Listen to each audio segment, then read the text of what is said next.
The man they believed would lead them out of hardship had finally won. But the worst was yet to happen. A few days after Akor won the presidential election, rumors started going around the country that Akor had been taken by a gang of unknown men and nobody knew about his whereabouts. The presidency addressed the issue, assuring the citizens of the country that it was just a mere rumor, that Akor was fine and safe. But to the surprise of everyone, the government announced the sad news that Akor had passed away, that he was ended by some unknown men. After this announcement, the presidential candidate who came second during the presidential election and also belonged to the ruling party was sworn in as the president of Gukan. His name was President Wakama.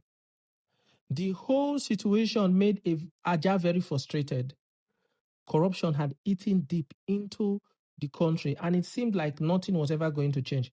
Aja knew that if he did not step up or do anything about corruption in the country, there would be no country left for his children's generations to enjoy. President Wakama was a very smart politician. He had been into politics in the Gukan Republic for a very long time. He knew that he needed to silence the voice of the Gukan people. And what better way than weaponizing poverty? Wakama had a daughter who had so much influence in the country. She had more influence than even the governors and senators of the Gukan Republic. Her name was Clara. Clara did all the dirty jobs for her father. She kept everybody in check.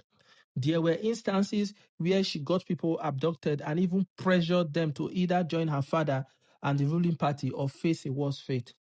After Wakama got into office, the security situation in the country became worse than it had ever been before. People were even taken from their houses and ransoms were requested. It was no longer safe to travel by road because people were stopped and taken from their vehicles into the bushes. And this was mostly done by members of the Koka tribe. Some of the people taken were never seen again, while others were found already gone to the afterlife. Despite all this, President Wakama never cared. Wakama and his family got richer every day.